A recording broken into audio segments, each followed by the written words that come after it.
instructors, so I work with LRC students on the special ed program as well. So I do dual grade, and I also do different levels as well. And then this is Mrs. Waltz. And I do the 8th grade honors, 8th grade gen ed, and then this year I'm also the reading intervention specialist. On the board, you'll see some of the teachers. Kathy Colton is the wonderful classroom that we have today. And then, unfortunately, we're losing Kelly Lazovic. She's having a baby this year, and she's going to take a year off with her baby. So it's to be announced right now. Usually, it's another instructor from the district, but we will have that in place before we go into the next year.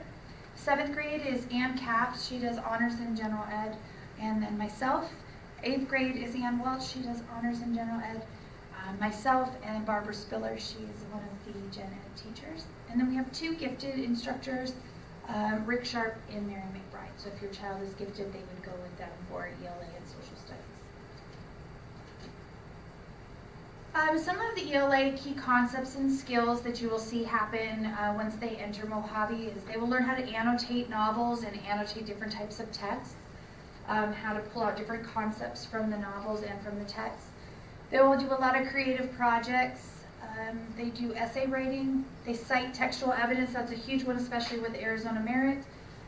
They will get a lot of different types of text, and they'll have to bring evidence from it and cite that in their actual essays. Vocabulary and context clues, grammar and punctuation, cross-curricular alignment. We work with social studies a lot. Whatever they're teaching, we try to do a novel that's kind of aligned with it so that the kids are seeing it in multiple curriculums. And then we also run a novel-based curriculum, which is new to Mohave this year, new to the district. We don't have a specific curriculum. The teachers have kind of formed a curriculum team in each grade level. We have chosen novels, and we are doing our curriculum based off of different novels. The one I missed is informational text. I skipped that to come back to it because informational text is crucial. However, because ELA has to take on so much, science and social studies have taken that from us and really are pushing the informational text in both of those content areas. And in ELA, we do a little bit of it, but they really get a lot of it in social studies and science. And that's one of the biggest things they'll see in AZ Merit. Possible changes from primary school. So these are some of the things that your child will see that will change from elementary to middle school. They will be required to use a planner. Some of the teachers will do planner checks and make sure that the agendas are being filled out. We have a late policy. The late policy is strictly enforced. They have a due date. If it's turned in a day late, it's 10% off. After that, we are not accepting it. So we're trying to get them to really have ownership of their education and really try to stay on top of their assignments. Underneath here, underneath late policy, this is the grading percentages in middle school.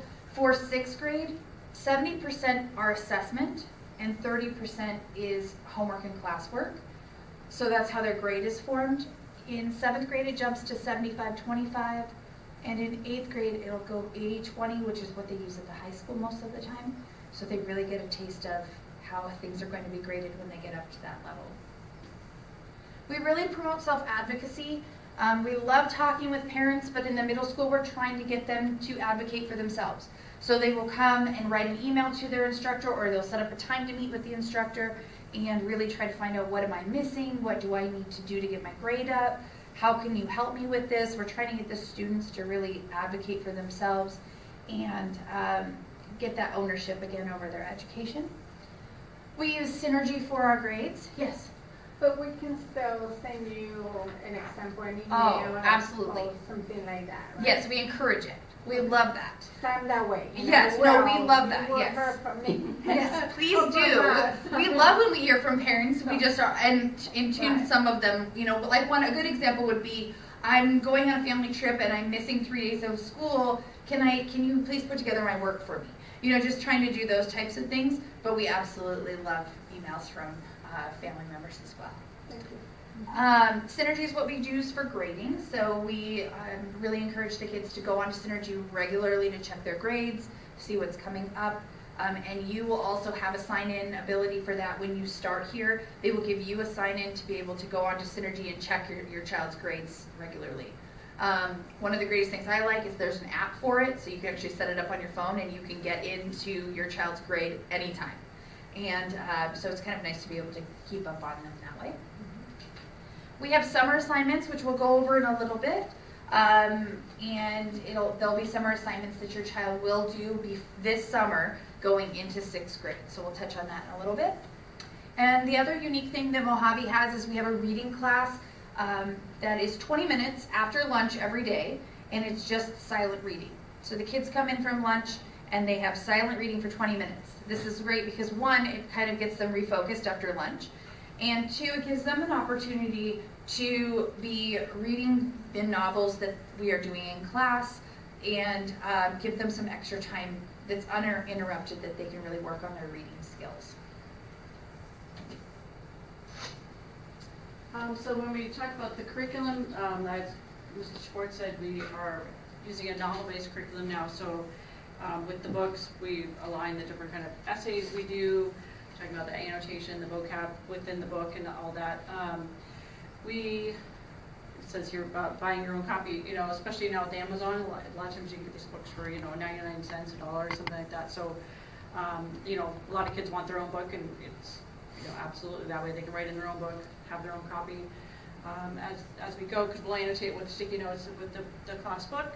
And as we go up in grade level, the topics change. So once we get up to 8th grade, we're touching on some controversial topics like the utopia, dystopia with Unwind, The Giver, things like that, and then moving into like Boy in the Striped Pajamas, Unbroken, World War II. So it's some of it's a bit emotional and kind of hard to take, but the conversations we have are amazing. So like I said, progression there, from 6th to 8th, and then moving towards high school, and with that the vocabulary increasing. Lexile reading level, same thing, so it's taking a jump up with each grade level, and then that alignment with social studies. So we take a look at what social studies is doing, and try to make sure we're reading the same books when they're learning about World War II or American Revolution when we're talking about heroes in ELA. Projects, public speaking, we like you see in the back here, that's one of the projects that they've done all the way up to 8th grade. It's called a one-pager, so it's a different way of doing it. We don't want to kill them with writing essays for everything, so we try to make it interesting. Plus that public speaking, so they may have to put together a Google slide or an iMovie to present something, and then they have to come up, and talk in front of their peers. And then the essays as well. Like I said, either sometimes taking 2 books, maybe compare and contrast, argumentative essay, expository. Right now in 8th grade, they're doing something on someone who can make a difference or a cause. So they have to choose something that they're passionate about. So to talk about honors versus gen ed, we use a lot of the same novels, but we'll use them in even more depth. What I did with the honors was some of the lower Lexile, put them in tandem, like with Unwind we read Giver. Okay? That way the kids were comparing contrasts. Okay? The Giver is really, really high interest and a little easier reading, but then compare and contrast with Unwind. Same with Unbroken, we read Book Thief in tandem with Unbroken, and then right now we're reading The Pearl we just finished The Pearl, and then they're reading The Uglies. So not more work, just different work and more in depth. So, Socratic seminars, the kind of discussions, the kind of writing, the expectation is just that, here's proficient, we want to move you. We're looking for higher proficiency in that. Same with the vocab, we use Greek and Latin roots. Honors, gen ed, so it's different assessments for that, and then like I said, the writing, it's the time frame. We're pushing to move through things a little quicker. So if they do a rewrite, it comes back 2 days later, they got to do it again. So trying to get that kind of proficiency up as well. So that works. We just listed the novels. They're all here in front of you as well, and you're more than welcome to take pictures of them.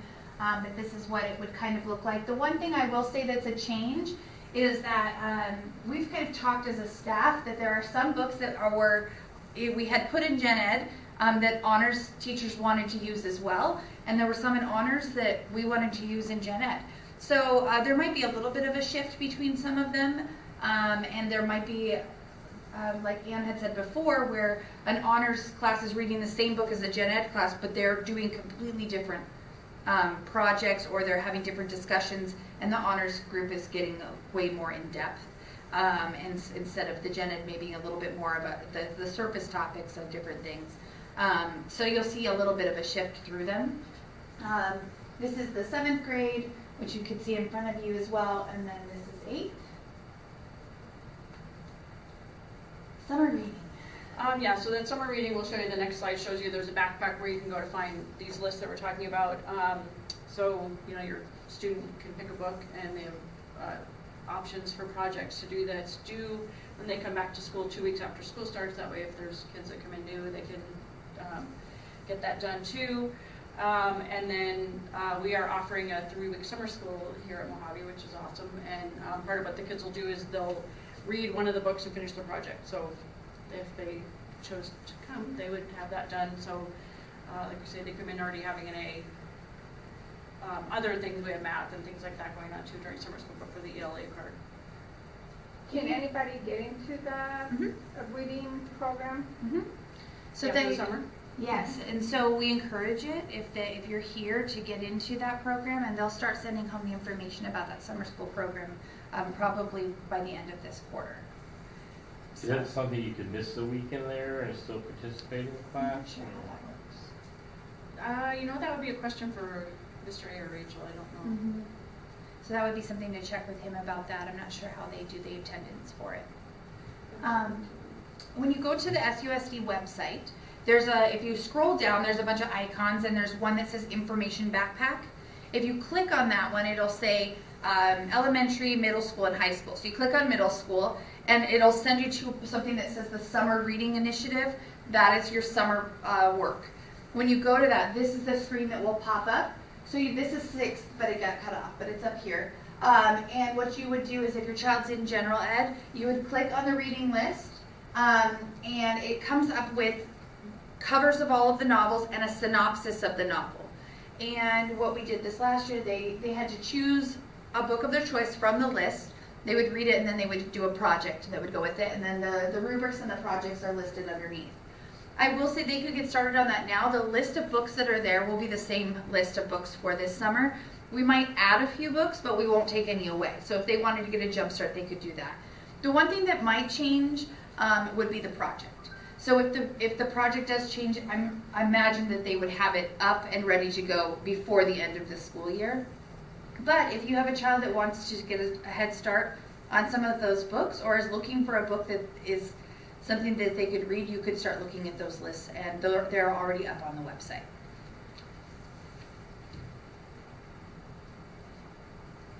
Every day, we talked about the reading class is 20 minutes. They come into a class afterwards. It's usually whatever class they're going into after their lunch. They have 20 minutes of uninterrupted reading. There's no exceptions. They have to have a book in hand. They have to be reading. They're able to annotate if it's something that their teachers are wanting them to do. And they have that time to themselves. It's very quiet. Mr. A even encourages the teachers to have their book out and reading. So it's just a quiet time for everybody. The novel's usually assigned by their ELA teacher. However, in some situations, the kids will get to pick. We'll say, okay, it's open book. Now you can read whatever you'd like for this month. Or we will say, all right, you need to pick an autobiography, and it needs to be at least 150 pages long. And then they can go and pick a book of their choice. The one thing we will not allow is they cannot read a book on their phone, and they cannot read it on a Kindle or an iPad. We did do that before, and we just ran into a lot of technology issues with the kids. And so it's an opportunity for them to have an actual book in their hand, which doesn't always happen. So we don't discourage that. If they're wanting to read a book on their own in that source, that's fine. But in the reading class, it has to be actually in book form. It is a pass-fail class. Pretty much to fail that class, you have to never show up with a book. If they come in and they're making that attempt to try to read, they will pass that class.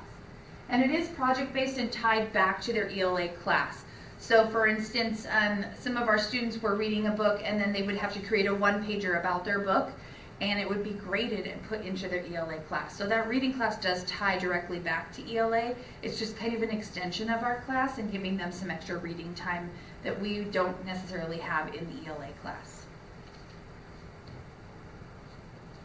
All right, so just talk about the way, some of the data we get from kids and how the testing, benchmark, we do, I'll jump down.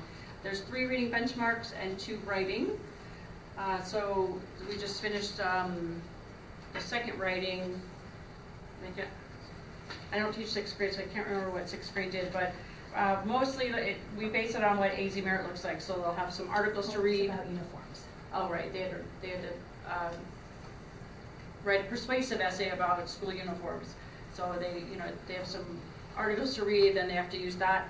And what this is we actually gave this to the staff at one of the last staff meetings, like actually a little bigger packet, just to see, because it's no longer multiple guess.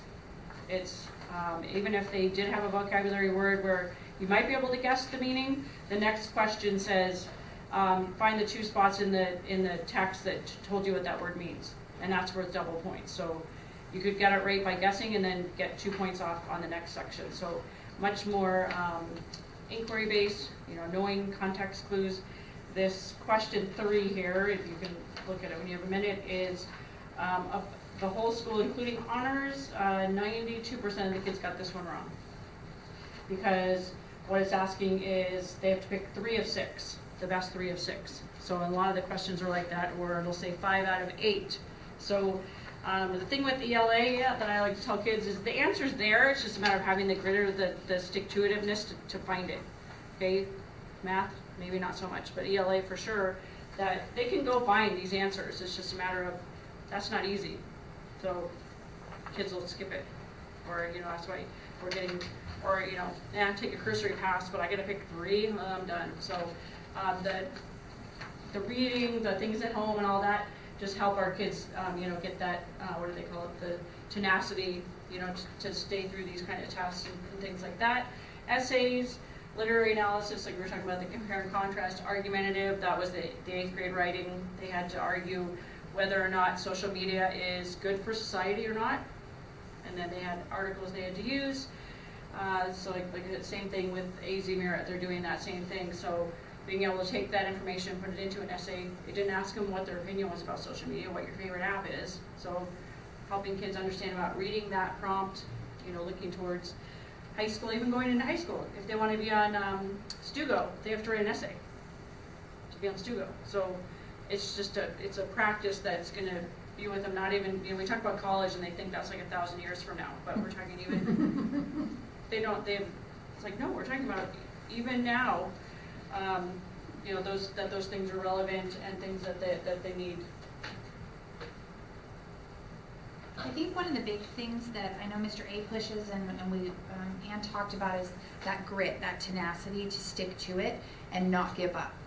We're seeing it a lot in the kids where they see that essay or that question with 6 answers. They have to pick the top 3, and the sad thing is if they get 2 of them right and they miss 1, they get the whole thing wrong. So they see it and it's intimidating. And it was intimidating to the staff when they had to take it. I mean, they were like, what in the world are we doing these to this, what are we doing to these kids? So just teaching them that stick to it, you can get it, go back and look for the answer, try your best. And we really see the success with the kids when they have that grit. They go, okay, I can do this. This is not as bad as it seems. I can do this. And once those kids that do that are very successful. Those who say, oh, this looks too hard, I'm just going to guess and move on. Well, the guessing is harder now. You can't just choose between 3 and just automatically pick C like we've heard in the past. You have to pick A, B, and C, or whatever other combination of it. And that can be a little daunting for some of these kids. And so just really empowering that inquisitiveness and the stick to it and that grit is what we really see the kids, they get successful because of that. That would be a huge thing. Any questions? None? Do you have any New questions? sixth You get to graders? come. There are no dumb questions. You can ask any question in the world. So is the honors in a separate classroom where they